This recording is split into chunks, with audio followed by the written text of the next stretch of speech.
কারবালাটা কি কোনদিন চিন্তা করেছেন? কারবালাটা কি? কারবালাটা কি শুধু এটাই যে ইমামে হোসেন কারবালায় গেলেন ৭২ জনকে নিয়ে আর ২২,০০০ জন মিলে ওনাদেরকে শহীদ করে দিল?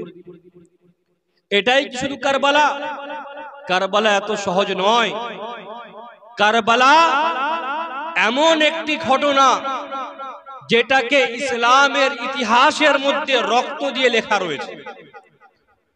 কারবালা এমন একটি ইতিহাস যেটা কাল কিয়ামত পর্যন্ত জেগে থাকবে, জীবিত থাকবে।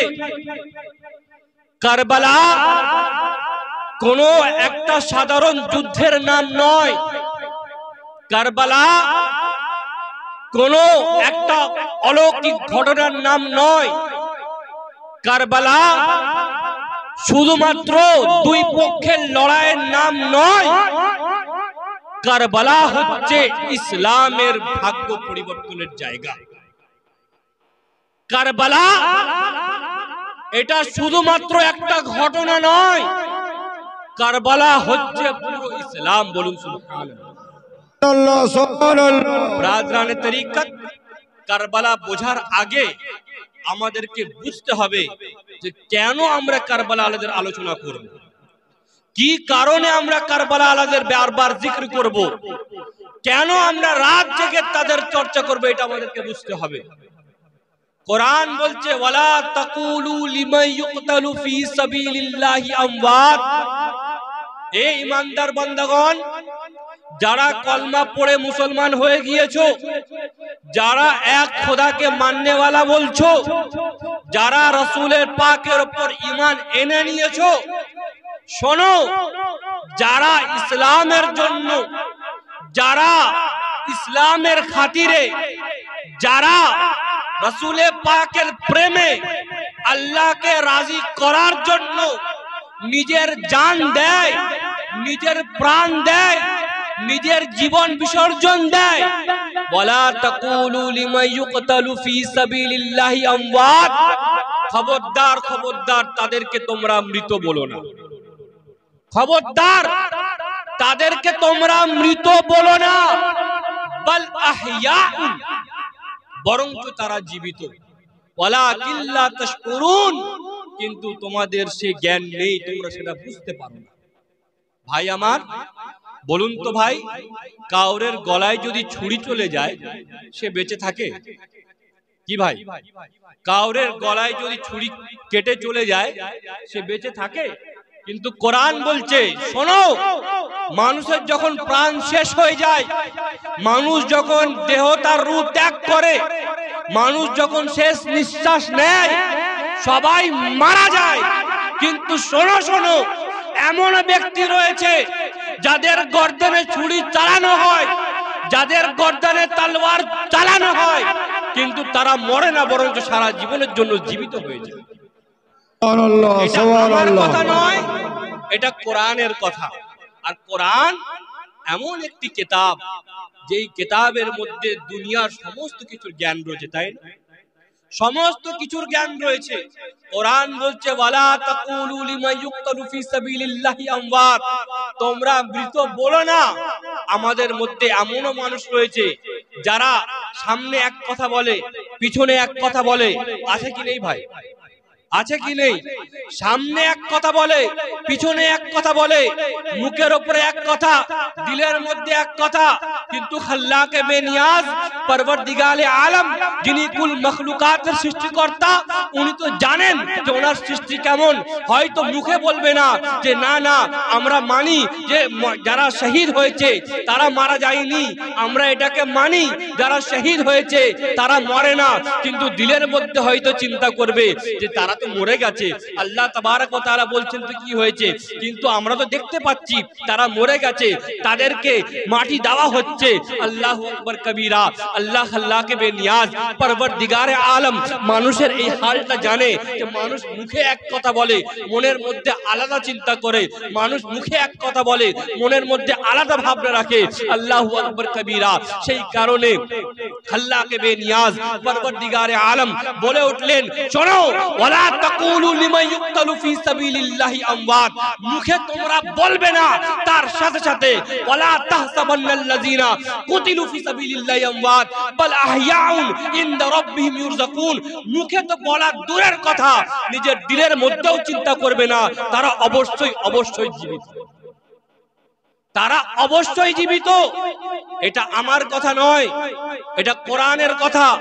ব্রাদরানে তরিকত সেই শহীদদের মধ্যে থেকে আমরা শহীদে আজমের জিকির করার জন্য, আমাদের ঈমান, আমাদের আকীদা, আমাদের বিশ্বাস উনি জীবিত, তাই না? বলবেন না সুবহানাল্লাহ? উনি জীবিত। কেমন জীবিত? আল্লাহু আকবার কবীরা। এমন জীবিত যে প্রত্যেক দিলে যেখানে যেখানে দিল থাকবে আর মুমিনের দিল হবে সেখানে সেখানে হোসেন জিন্দা থাকবে। আল্লাহু আকবার কবীরা। কারবালা বোঝার জন্য আপনাকে বুঝতে হবে, যারা কারবালা শুনেছে তারা কারবালা বুঝতে পারবে না, যারা কারবালা পড়েছে তারা কারবালা বুঝতে পারবে না। কারবালা বোঝার জন্য ঈমান ঠিক রাখতে হবে, দিল পবিত্র রাখতে হবে। কারণ যারা কারবালা বুঝেছে তারা কারবালা বুঝেছে, কারবালা বুঝেছে তো খ্বাজা গরিব নওয়াজ বুঝেছে, কারবালা বুঝেছে তো নিজামুদ্দিন আউলিয়া বুঝেছে, কারবালা বুঝেছে তো মওলা পাক বুঝেছে। আল্লাহু আকবার কবীরা। কারবালা বুঝেছে, খ্বাজা গরিব নওয়াজ বুঝেছেন, তাই জন্যই তো উনি বলে উঠলেন শাহ আস্ত হুসেন, বাদশাহ আস্ত হুসেন। এই কথার ব্যাখ্যা কি, এই কথার মানে কি? আল্লাহু আকবার কবীরা। আপনি যদি চিন্তা করেন এটা ফারসি শব্দ, তার মানে কি? যে হুসেন হচ্ছে সবথেকে বড় বাদশাহ। হুসেন কি বলুন? সবথেকে বড় বাদশাহ, সবথেকে বড় রাজা।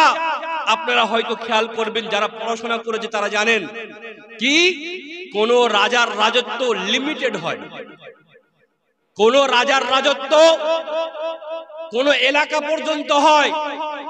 যদি কোন রাজা থাকে তার রাজত্ব একটা অমুক এলাকা পর্যন্ত, অন্যজনের রাজত্ব আবার চালু হয়ে যায়।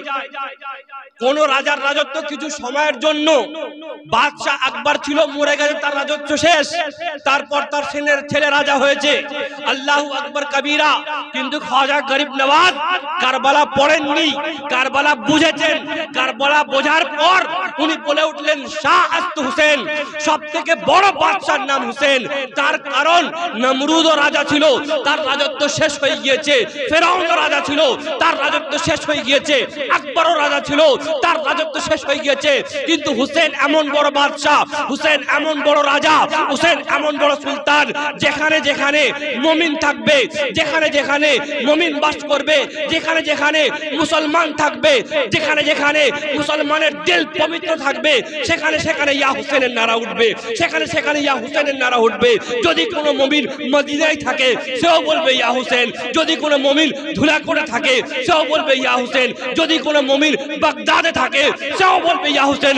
এক কথায় সমস্ত রাজার রাজত্ব শেষ হয়ে গেছে, কিয়ামত পর্যন্ত একটাই রাজা যার রাজত্ব চলে থাকবে, তার নাম হচ্ছে হুসেন। নারে তাকবীর, নারে সালাত, নারে গোশ, নারে মওলা, নারে হুসেন, নারে হুসেন, নারে হায়দারি, নারে হায়দারি, করবো ওয়ালা কি, করবো ওয়ালা কি, নারে তাকবীর। ভাই, কারবালা বুঝেছেন খ্বাজা গরিব নওয়াজ। উনি বললেন, প্রথম লাইন বললেন শাহ আস্ত হুসেন, বাদশাহ আস্ত হুসেন। তারপরের লাইন কি বলছেন? দিন আস্ত হুসেন, দিনে পানাহ আস্ত হুসেন।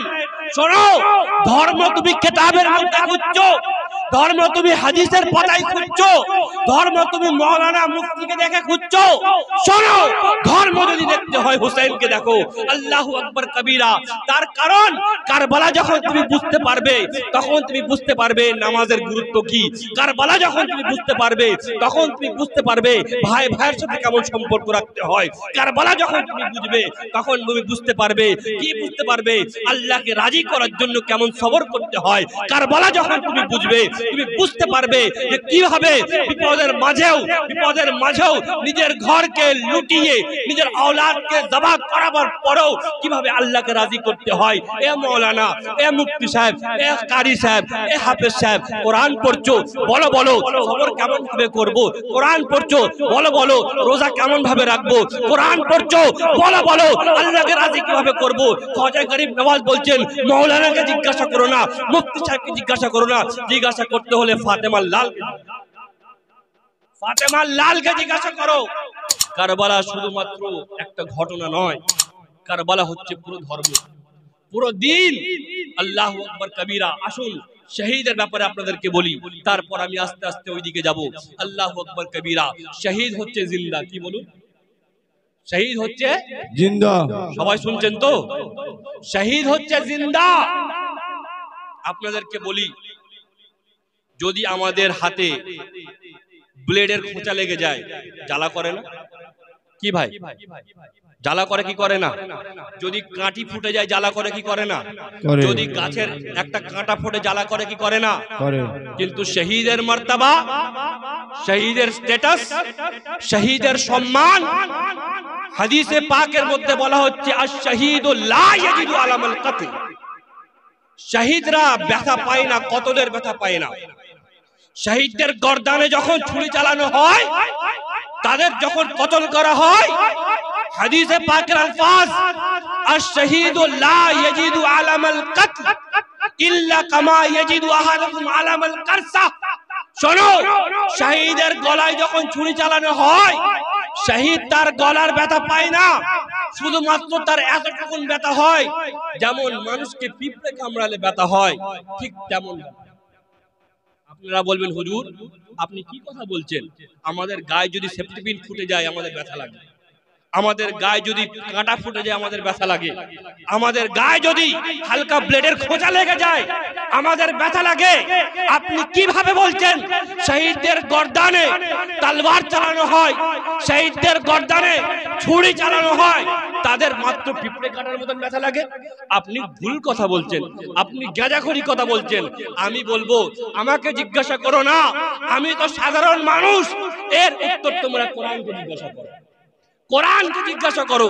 কোরআনকে যখন আমি জিজ্ঞাসা কোরআন, এ কোরআন বলো তো হাদিসে পাকের মধ্যে বলা হচ্ছে শহীদরা গলার ব্যথা পায় না, তলোয়ারের ব্যথা পায় না, কিন্তু আমরা তো দেখতে পাচ্ছি সেফটি পিন ফুটলে ব্যথা লাগে, কাঁটা ফুটলে ব্যথা লাগে। কি ব্যাপার? আল্লাহু আকবার কবীরা। পরওয়ারদিগারে আলম খাল্লাকে বেনিয়াজ, উনি তো খাল্লাকে বেনিয়াজ, উনি রহমান, উনি রহিম, ওনার কাছে সমস্ত উত্তর রয়েছে।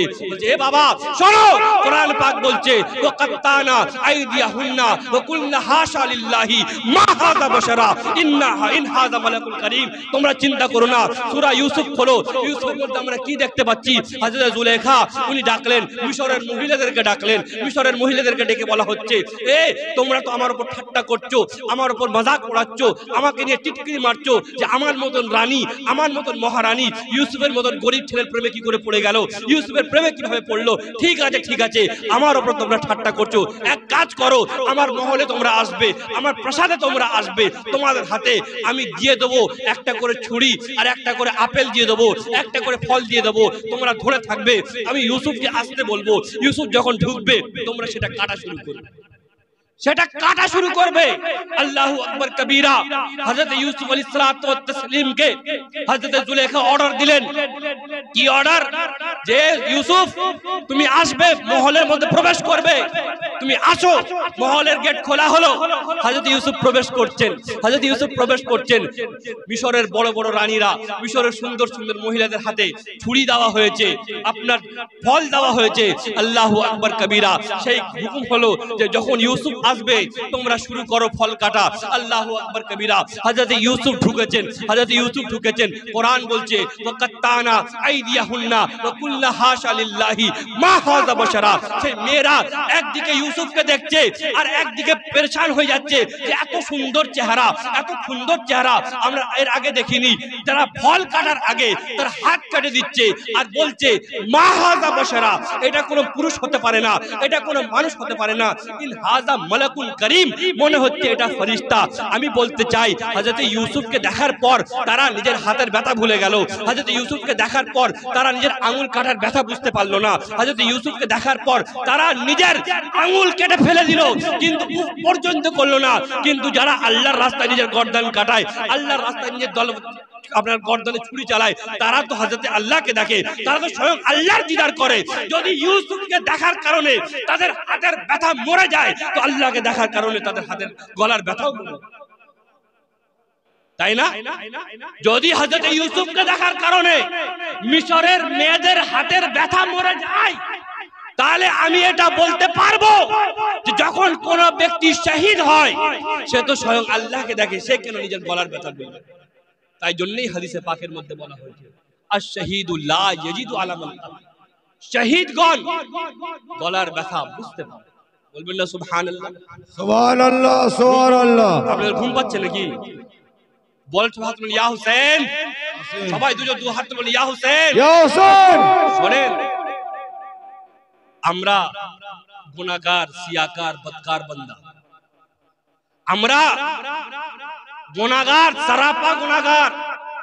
আমরা যখন কবরে যাব, আমাদেরকে যদি আল্লাহ তাবারক ওয়া তাআলা জান্নাত দিয়ে দেয়, আমরা বলবো আল্লাহ এ খাল্লাকে বেনিয়াজ, এ পরওয়ারদিগারে আলম, আপনার কাছ থেকে আমরা আর কিছু চাই না, আপনি আমাদেরকে সব দিয়েছেন, তাই না? এখানে আমরা যে দান খয়রাত করি, নেক আমল করি, কেন করি? যাতে সেখানে গিয়ে আরামের সাথে থাকতে পারে, তাই না? জান্নাতের কারণে। ভাই, আমরা গুনাহগার, সিয়াকার, বদকার, আমাদেরকে যদি আল্লাহ তাবারক ওয়া তাআলা জান্নাত দিয়ে দেন, আমরা বলবো আমাদের কিছু চাই না, আমাদের কিছু লাগবে না। আল্লাহ আপনি রহমান, আপনি রহিম, আপনি আমাদেরকে অনেক দিয়েছেন, আল্লাহু আকবার কবীরা। কিন্তু শহীদরা কারা? শহীদরা কি বলে? আশ-শাহীদু, শহীদরা বলে উঠবে আই ইয়ারজিআ ইলা দুনিয়া, এ আল্লাহকে বেনিয়াজ, এ পরওয়ারদিগারে আলম, তোমার রাস্তায় শহীদ হয়েছি, তোমার রাস্তায় গলা কাটিয়েছি, এ মওলা, এ আল্লাহকে বেনিয়াজ, আমাদের একটাই ইচ্ছা রয়েছে, একটাই আশা রয়েছে, একটাই আশা আকাঙ্ক্ষা রয়েছে। কি আশা রয়েছে, কি ইচ্ছা রয়েছে? এ মাবুদ, এ আল্লাহকে বেনিয়াজ, একটাই আশা, আমাদেরকে আবার দুনিয়াতে পাঠানো হোক, আমাদেরকে আবার পৃথিবীতে পাঠানো হোক, আমাদেরকে আবার দুনিয়ার মাঝে পাঠানো হোক। আল্লাহু আকবার কবীরা। ব্রাদরানে তরিকত, শহীদরা যখন বলবে, সবাই চিন্তা করবে কি ব্যাপার, শহীদরা কেন দুনিয়ায় যেতে চাইছে, কেন পৃথিবীর মাঝখানে যেতে চাইছে, কেন দুনিয়ার বুকে যেতে চাইছে? শহীদরা বলে উঠবে আমরা দুনিয়ায় যেতে চাইছি ঘর বাড়ি করার জন্য নয়, আমরা দুনিয়ায় যেতে চাইছি অট্টালিকা বানাবার জন্য নয়, আমরা দুনিয়ায় যেতে চাইছি বউকে নিয়ে খুশি থাকবো সেই কারণে নয়, আমরা দুনিয়ায় ফেরত যেতে চাইছি এমনি নয়। শোনো শোনো, জান্নাতের মধ্যে সবকিছু রয়েছে, জান্নাতের মধ্যে সমস্ত আরাম রয়েছে, জান্নাতের মধ্যে সমস্ত ফ্যাসিলিটি রয়েছে। ইয়া আল্লাহ, এ আল্লাহকে বেনিয়াজ আই ইয়ারজিআ ইলা দুনিয়া ফায়াকতুলা 10 মাররাতিন, মওলা সমস্ত কিছু রয়েছে, কিন্তু তোমার মহব্বতে যে গর্দান কাটানোর মজা রয়েছে, তোমার মহব্বতে, তোমার ইশকে যে নিজের গর্দান কাটাবার মজাটা রয়েছে, এটা জান্নাতের মধ্যে নেই। আমাদেরকে দুনিয়ায় পাঠানো হোক যাতে আমরা আবার 10 বার তোমার জন্য নিজের জানটাকে দিতে পারি। এটা হচ্ছে শহীদ। ভাই, আমরা শহীদের কথা বলছি, আর আমরা যার জিক্র করছি তিনি হচ্ছেন শহীদে আজম। বলবেন না সুবহানাল্লাহ? সুবহানাল্লাহ, সুবহানাল্লাহ। আপনারা শুনছেন তো?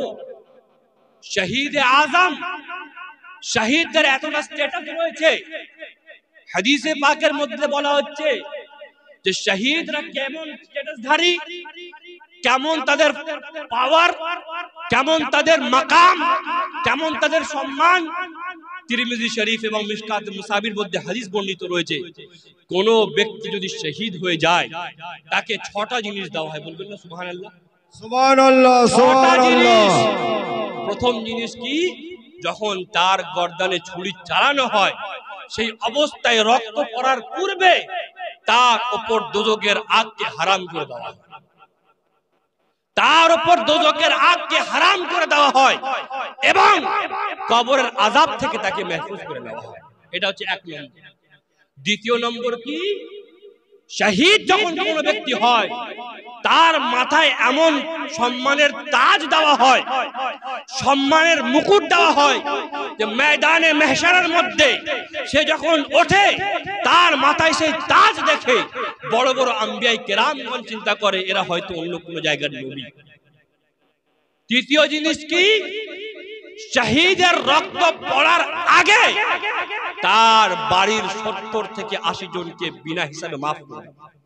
সুবহানাল্লাহ সুবহানাল্লাহ। তার আরো সম্মান কি, কিয়ামতের দিন সবাই নফসি নফসি করবে, কিন্তু শহীদগণ আল্লাহর রহমতের ছায়া থাকবে। তাই জন্যই বলা হয়েছে কি, লা ইয়াফদুলুহুন নবিয়ুনা ইল্লা বিদারাজাতিন নবুওয়াহ। শোনো, শহীদদের মাকাম, শহীদদের সম্মান, শহীদদের স্ট্যাটাস হচ্ছে এটা, নবী বাদে, নবুয়তের সম্মান বাদে আল্লাহ তাদেরকে সমস্ত সম্মান দান করেন। সুবহানাল্লাহ সুবহানাল্লাহ। বুঝতে পেরেছেন না ভাই? আমরা শহীদদের কথা বলছি, কিন্তু আজ আমরা যার মেহফিলে রয়েছি সে হচ্ছে শহীদে আজম। শহীদে আজম আহলে বাইত আতহারের ফুল। আপনারা সবাই শুনেছেন ঘটনা কারবালার ময়দানে কি হয়েছে। আপনারা জানেন না আমরা নাম নিচ্ছি, কাদের নাম নিচ্ছি, কেমন ভাবে নাম নিচ্ছি আপনাদের জানা দরকার।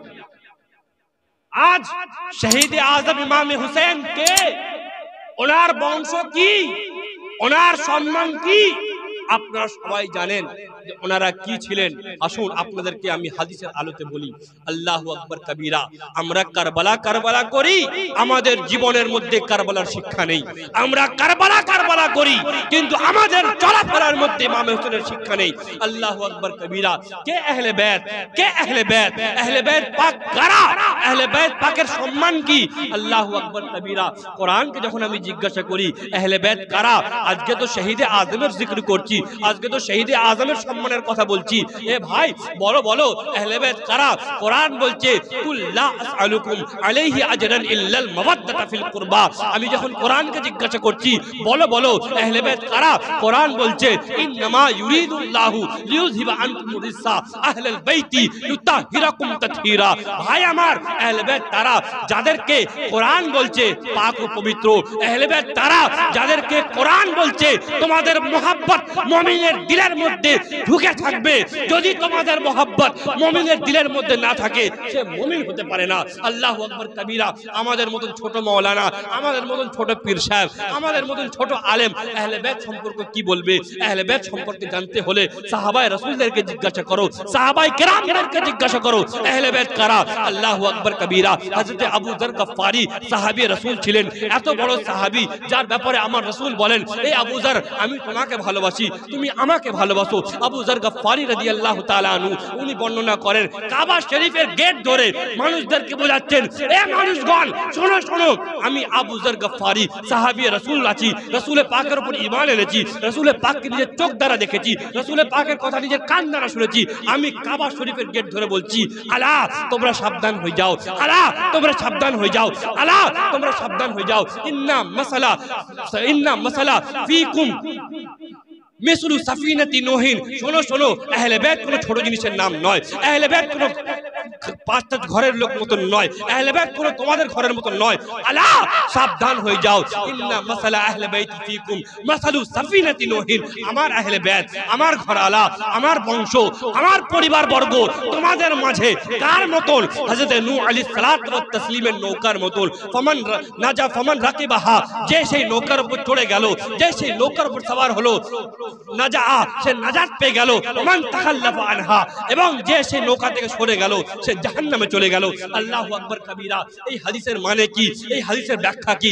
ইমাম রাজি যিনি মুহাদ্দিস ছিলেন উনি বলে উঠলেন আল্লাহু আকবার কবীরা। আহলে বাইতকে নূহ আলাইহিস সালাতু ওয়াত তাসলিমের নৌকা কেন বলা হলো? আহলে বাইতকে নূহ আলাইহিস সালাতু ওয়াত তাসলিমের নৌকার সাথে তুলনা কেন করা হলো? আহলে বাইতকে নূহ আলাইহিস সালাতু ওয়াত তাসলিমের নৌকা কেন বলা হলো?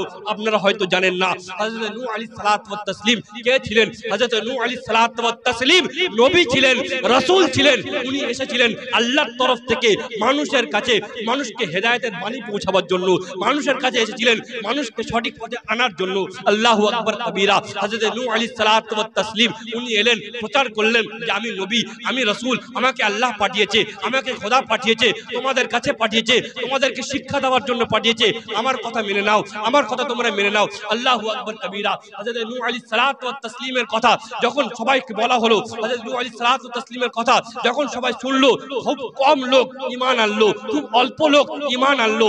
এমনকি হযরত নূহ আলাইহিস সালাতু ওয়াত তাসলিমের নিজের সন্তান ঈমান আনলো না। আল্লাহর দরবারে হাত তুলে বলল, এ আল্লাহ, এক আল্লাহকে বেনিয়াজ, এ পরওয়ারদিগারে আলম, আমি তো তোমার নবী, আমি তো তোমার রাসূল। 700 বছর ধরে মানুষদেরকে হেদায়েতের কথা বলছি, 700 বছর ধরে মানুষদেরকে ভালো পথে আসার কথা বলছি, 700 বছর ধরে মানুষদেরকে তোমার পথে ডাকছি, এ মাবুদ, এ মাওলা, কিন্তু এরা কেউ মানছে না, এরা কেউ শুনছে না। মাওলা, তুমি এদের বিচার করো, এদের উপর আযাব দিয়ে দাও, এদেরকে নিস্ত নাবুদ করে দাও। আল্লাহু আকবার কবীরা। হযরত নূহ আলাইহিস সালাতু ওয়াত তাসলিম যখন এই দোয়া করলেন, আল্লাহ বললেন, এ নূহ, তুমি নৌকা তৈরি করো। বলবেন না সুবহানাল্লাহ? সুবহানাল্লাহ। তোমরা নৌকা তৈরি করো, সেই নৌকার উপর যে চড়ে যাবে আমার আযাব থেকে বেঁচে যাবে, আর যে এই নৌকায় চড়বে না সে ধ্বংস বরবাদ হয়ে যাবে। এ নূহ, তুমি নৌকা তৈরি করো। নৌকা তৈরি হলো। নৌকা তৈরি হওয়ার পর হযরত নূহ আলাইহিস সালাতু ওয়াত তাসলিম ডাক দিলেন, হে বান্দারা, চলে আসো আমার নৌকার উপর, আমার নৌকায় চলে আসো, তোমরা বেঁচে যাবে। আমার নৌকায় চলে আসো, আল্লাহর আযাব থেকে তোমরা নিরাপদ থাকবে। আমার নৌকায় চলে আসো, তোমরা হেফাজত পেয়ে যাবে। আল্লাহু আকবার কবীরা। মুমিন ছাড়া সেই নৌকায় কেউ চললো না, মুমিন ছাড়া সেই নৌকায় কেউ আসলো না। আল্লাহু আকবার কবীরা। ব্রাদরানের তরিকত, যখন মুমিন ছাড়া সেই নৌকায় কেউ চললো না, নৌকা চালু হলো, নৌকা চলতে লাগলো। আল্লাহর হুকুমে এত বৃষ্টি হলো, এত বৃষ্টি হলো, বন্যা হয়ে গেল, সমস্ত মাখলুক ডুবে গেল, সমস্ত লোক ধ্বংস হয়ে গেল, বরবাদ হয়ে গেল, নিস্ত নাবুদ হয়ে গেল। আল্লাহু আকবার কবীরা। আমার রাসূল বললেন, এ আমার উম্মতি, শোনো শোনো, আমার আহলে বাইত, আমার পরিবারবর্গ, আমার খানদান, আমার বংশ, ইন্না আহলে বাইতি কাসাফিনাতি নূহিন, শোনো, আমার বর্গ, আমার আহলে বাইত কার মতন? নূহের নৌকার মতন, নূহের কাশতির মতন। যারা যারা মুমিন হবে তারা তারা এই নৌকায় চড়বে, যারা যারা মুমিন হবে তারা তারা এই নৌকায় চড়বে। আর যারা এই নৌকায় চলে যাবে, কাল কিয়ামতের দিন অনেক বিপদ হবে, অনেক আপদ আসবে, অনেক ঝামেলা হবে, অনেক কষ্ট হবে, কিন্তু যারা এই নৌকায় চলে যাবে তারা জাহান্নামের আগুন থেকে বেঁচে যাবে। নারে তাকবীর, নারে সালাত, নারে হাসান, নারে হুসেন, নারে হায়দারি, নারে হায়দারি, কারবালা কি, কারবালা কি, নারে তাকবীর। ভাই, আহলে বাইত কার মতন বললাম আমি? হযরত নূহের নৌকার। আমার কথা বুঝতে পারছেন তো আপনারা? আমাদেরকে এইগুলো জানতে হবে, আমাদের জীবনকে পরিবর্তন করতে হবে। আহলে বাইত সম্পর্কে আমি আপনাদের কাছে কি বলবো? হযরত জাবের রাদিয়াল্লাহু তাআলা আনহুকে জিজ্ঞাসা করুন। হযরত জাবের রাদিয়াল্লাহু তাআলা আনহু সাহাবী রাসূল, উনি বলছেন কি যে রাসূলে পাক শেষ হজের সময় গিয়েছেন, উটের উপরে বসে রয়েছেন, উটের উপরে বসে খুতবা দিচ্ছেন কি, ইয়া আইয়ুহান নাস, এ আমার উম্মত, এ মানুষগণ, এ লোক, ইন্নী তারাকতু ফীকুম, আমি তোমাদের মাঝে দুটো জিনিস ছেড়ে যাচ্ছি। মা ইন আখাযতুম বিহি লান তাদিল্লু, তাদেরকে তুমি যদি মজবুত ভাবে ধরে নাও, লান তাদিল্লু, নেভার, কখনোই তুমি গুমরাহ হবে না, কখনোই তুমি পথভ্রষ্ট হবে না। কিতাবুল্লাহ, একটা হচ্ছে আল্লাহর কিতাব, ও ইতরাতে আহলে বাইতি, আর দ্বিতীয়টা হচ্ছে আমার আহলে বাইত। এই দুটোকে ধরা হয়েছে। যায়েদ বিন আরকাম রাদিয়াল্লাহু তাআলা আনহু, তিরমিজি শরীফের হাদিস, উনি বলছেন, রাসূলে পাক বলছেন, আনা তারিকুন ফীকুমুস সাকালাইন, এ আমার উম্মত শোনো, আমি তোমাদের মাঝে দুটো ভারী জিনিস ছেড়ে যাচ্ছি। আউয়ালুহুমা কিতাবুল্লাহ, প্রথমটা হচ্ছে আল্লাহর কিতাব, ফীহি হুদা ওয়ান নূর, তার মধ্যে হেদায়েত রয়েছে, তার মধ্যে নূর রয়েছে, ওয়া আহলু বাইত। আর দ্বিতীয় হচ্ছে আমার আহলে বাইত, উযাক্কিরুকুম ফি আহলি বাইতি, উযাক্কিরুকুম ফি আহলি বাইতি, উযাক্কিরুকুম ফি আহলি বাইতি। তিনবার একই কথা বললেন যে শোনো, আমার আহলে বাইতকে ধরে রাখবে, আমার আহলে বাইত সম্পর্কে ধরে রাখো, আমার আহলে বাইতকে ভয় করো। আল্লাহু আকবার কবীরা। আহলে বাইত কোন ছোট জিনিস নয়। দরুদ পাক পড়ুন, আল্লাহুম্মা সাল্লি আলা সাইয়্যিদিনা মাওলানা মুহাম্মদ ওয়া আলা আলি সাইয়্যিদিনা মাওলানা মুহাম্মদ। সাল্লু আলা মুহাম্মাদিন, সাল্লু আলা मुहम्मद। हर दम जाबा से निकालो पाक नबी मुहम्मद, हर दम जाबा से निकालो शाफियाना मुहम्मद। ভাই, এনারা হচ্ছেন আহলে বাইত। আপনারা 10 দিন তো আহলে বাইত সম্পর্কে শুনেছেন, তাই না? শুনেননি? বক্তব্য হয়েছে তো। আমি আপনাদেরকে আহলে বাইত বারবার হাদিস ও কোরআন থেকে বলছি। আমি 10 থেকে 15 মিনিট এখন বক্তব্য শুরু হয়েছে, একটাও হাদিস ও কোরআনের বাইরে কথা বলেছি? হাদিস ও কোরআন থেকে আপনাদের সামনে আমি বক্তব্য করছি, মনোযোগ দিয়ে শুনুন, যাতে আপনাদের ইহকাল এবং পরকাল ঠিক হয়। এই আহলে বাইত রাসূল পাক কেন বললেন যে তোমাদের মাঝখানে আমি দুটো জিনিস ছেড়ে যাচ্ছি, টু থিংস, তোমাদের মাঝখানে দুটো জিনিস ছেড়ে যাচ্ছি, একটা আহলে বাইত আর একটা কোরআন। কি কারণে এই কথা বলা হলো? ভাই, আপনারা সকলেই জানেন, একটা হয় থিওরি আর একটা হয় প্র্যাকটিক্যাল। জানেন না? জি, একটা হয় থিওরি, থিওরি মানে যেটা লেখা থাকে, আর একটা হয় প্র্যাকটিক্যাল, যেটা লেখা থাকে সেটা করে দেখানো হয়। যেমন বাংলা বইয়ের মধ্যে লেখা রয়েছে ওযুর 4টে ফরজ। কথা বুঝতে পেরেছেন না? আমার দিকে তাকান সবাই, সবাই জেগে আছেন? বাংলা কিতাবের মধ্যে লেখা রয়েছে ওযুর 4টে ফরজ, এটা হচ্ছে থিওরি। এবার কোন হুজুর এসে বলল আসো তোমাদেরকে 4টে ফরজ ভালো করে দেখাই, ভালো করে দেখো, হাত ধোয়া, চেহারা ধোয়া, মাসা করা, পা ধোয়া। আমি দেখিয়ে দিলাম, এটা কি হয়ে গেল? বলুন বলুন, প্র্যাকটিক্যাল হয়ে গেল। তো কোরআন হচ্ছে থিওরি, কোরআন হচ্ছে থিওরি। সেই থিওরিটা যদি বুঝতে হয়, আহলে বাইতকে দেখতে হবে, আহলে বাইত হচ্ছে প্র্যাকটিক্যাল। বলবেন না সুবহানাল্লাহ? সুবহানাল্লাহ, সুবহানাল্লাহ। বলা হচ্ছে আকিমুস সালাত, থিওরি বর্ণনা করা হলো, তোমরা নামাজ পড়ো। কিভাবে নামাজ পড়বো? কারবালার ময়দানে হুসেন দেখিয়ে দিচ্ছে এইভাবে। কোরআন পাকের মধ্যে বলা হচ্ছে কি? সবর করো। কিভাবে সবর করব? কারবালার ময়দানে হুসেন দেখিয়ে দিচ্ছে এইভাবে সবর। সুবহানাল্লাহ, সুবহানাল্লাহ। তুমি আল্লাহকে মানো, আতিউল্লাহ ওয়া রাসূল, আল্লাহ এবং রাসূলকে মানো। কিভাবে মানবো? কারবালার ময়দানে হুসেন দেখিয়ে দিচ্ছে এইভাবে মানো।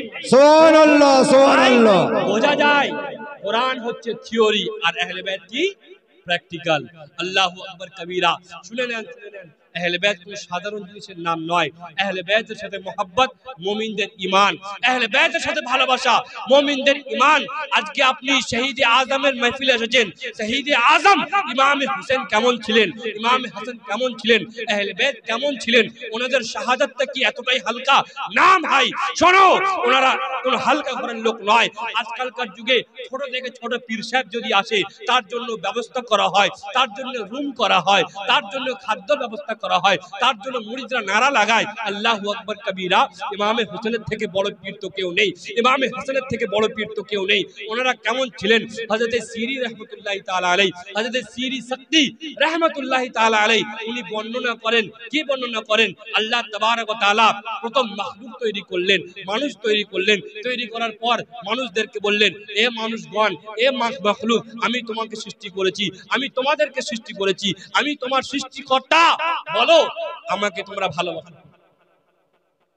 ভালো করে কথাগুলো বুঝবেন, জোরে হয়ে যাচ্ছে না তো? অসুবিধা হচ্ছে না তো?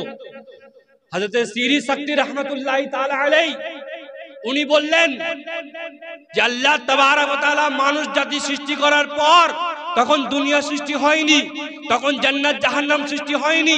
মানুষকে সৃষ্টি করার পর জিজ্ঞাসা করলেন, কি এ মানুষগণ, আমি তোমাকে সৃষ্টি করেছি, তোমাদেরকে সৃষ্টি করেছি, বলো আমাকে তোমরা মহব্বত করো কিনা, ভালোবাসো কিনা? সবাই এক বাক্যে বলে উঠলো, আল্লাহ এ খাল্লাকে বেনিয়াজ, এ পরওয়ারদিগারে আলম, আপনি তো আমাদের সৃষ্টিকর্তা, আপনি তো আমাদের খালিক, আপনি তো আমার মালিক, মওলা খাল্লাকে বেনিয়াজ, আপনাকেই সবথেকে আমরা বেশি ভালোবাসি, আপনাকেই সবথেকে বেশি আমরা মহব্বত করি, আপনাকেই সবথেকে বেশি আমরা গুরুত্ব দিই। আল্লাহু আকবার কবীরা। আল্লাহ তারপর দুনিয়া সৃষ্টি করলেন। দুনিয়া সৃষ্টি করার পর আবার মানুষদেরকে জিজ্ঞাসা করলেন, এ মানুষগণ, বলো বলো কাকে বেশি ভালোবাসো? সেই মানুষদের মধ্যে থেকে 9 ভাগ দুনিয়ার দিকে চলে গেল, আর 1 ভাগ মাত্র বাকি রইল। 1 ভাগ মাত্র বাকি রইল। 9 ভাগ দুনিয়ার দিকে, 1 ভাগ বলল, আল্লাহ তুমি দুনিয়া সৃষ্টি করেছো তো কি হয়েছে? এ রহমান, এ পরওয়ারদিগারে আলম, আপনাকেই আমি বেশি ভালোবাসি, আমরা আপনাকেই ভালোবাসি। ওরা গেছে যাক, কিন্তু আমরা আপনার দিকেই রয়েছি। আল্লাহ তাবারক ওয়া তাআলা তারপর আখিরাত সৃষ্টি করলেন। আখিরাত সৃষ্টি করলেন। যখন আখিরাত সৃষ্টি হলো, সেই 1 ভাগের থেকে 9 ভাগ আরো কেটে গেল, আর 1 ভাগ বাকি রইল। আল্লাহ আবার জিজ্ঞাসা করলেন, এ বান্দা, তোমাদের খেয়াল কি, তোমাদের অবস্থা কি? তখন বলে উঠলেন, এ আল্লাহ 9 ভাগ আখিরাতের দিকে চলে গেছে, কি হয়েছে? আমরা 1 ভাগ এখনো আল্লাহ তাবারক ওয়া তাআলা বালা মুসিবত সৃষ্টি করলেন। বালা মুসিবত সৃষ্টি করার পর তাদের পরীক্ষা নেওয়া চালু হলো, তাদের এক্সাম নেওয়া চালু হলো। সেই 1 ভাগ থেকে আরো 9 ভাগ কেটে গেল। আল্লাহ বললেন, এ মাখলুক, তোমরা তো সবাই বলেছিলে আমরা আল্লাহকে ভালোবাসি। কেউ দুনিয়ার দিকে ঝুঁকে গেল, কেউ আখিরাতের দিকে ঝুঁকে গেল, কেউ বালা মুসিবত দেখে চলে গেল। বলো বলো তোমাদের স্ট্যাটাস কি? তোমরা কারা? তোমরা আমাকে এখনো কি ভালোবাসো? আল্লাহু আকবার কবীরা। সেই 1 ভাগ লোক বলে উঠলো, এ পরওয়ারদিগারে আলম, আমরা দুনিয়া চাই না। এ পরওয়ারদিগারে আলম, আমরা আখিরাত চাই না। এ পরওয়ারদিগারে আলম, সমস্ত বালা মুসিবতকে যদি এক জায়গায় করে আমাদের গর্দানে রেখে দেওয়া হয়, সমস্ত বালা মুসিবতকে এক জায়গায় করে আমাদের গলায় বেঁধে দেওয়া হয়, এ খাল্লাকে বেনিয়াজ, এ পরওয়ারদিগারে আলম, তাও আপনাকে আমরা ছাড়বো না, তাও আপনার দামান আমরা ছাড়বো না, আপনাকেই ভালোবাসি। হাদিসে পাকের মধ্যে বলা হয়েছে, উলাইকা আউলিয়াই হাক্কা, এরাই হচ্ছে আল্লাহর বন্ধু, এরাই হচ্ছে আল্লাহর সঠিক বন্ধু, এরাই হচ্ছে আল্লাহর মাননেওয়ালা, এরাই হচ্ছে আল্লাহর জাননেওয়ালা। আল্লাহু আকবার কবীরা। আমি দেখতে পাচ্ছি কারবালার ময়দানে রাজত্বকে ছেড়ে দিলেন নাম হোসেন। কারবালার ময়দানে একদিকে 22,000 রয়েছে, একদিকে 72 রয়েছে। কারবালার ময়দানে একদিকে আব্বাসের লাশ রয়েছে, একদিকে আলী আসগরের লাশ রয়েছে, একদিকে কাসিমের লাশ রয়েছে, একদিকে শহদায়ে কারবালার লাশ রয়েছে, একদিকে ইয়াজিদের 22,000 লস্কর রয়েছে। কারবালার ময়দানে আমি দেখতে পাচ্ছি একদিকে টাকা রয়েছে, একদিকে সম্পদ রয়েছে, একদিকে খালি পেট রয়েছে। কারবালায় আমি দেখতে পাচ্ছি একদিকে পিয়াসারা রয়েছে, একদিকে ফুল পেট ভর্তি করে মুসলমান নামধারী বসে রয়েছে। আল্লাহু আকবার কবীরা। কিন্তু হুসেন বলছে, উলাইকা আউলিয়াই হাক্কা, আপনি সত্যিকারের আমাদের মালিক, আর আপনাকে আমরাই মানি। আল্লাহু আকবার কবীরা। দুনিয়া ছেড়ে দিয়েছে, রাজত্ব ছেড়ে দিয়েছে, আখিরাতের চিন্তা নেই, একটাই চিন্তা, আল্লাহ রাজি কিনা, আল্লাহ রাজি কিনা। হুসেন পাক বলে দিচ্ছেন, শোনো শোনো, এই পৃথিবীতে যদি কেউ আল্লাহর একমাত্র চাহনেওয়ালা, মাননেওয়ালা, বন্ধু, সত্যিকারের ফলোয়ার হয়ে থাকে, সেটা হচ্ছে আহলে বাইত।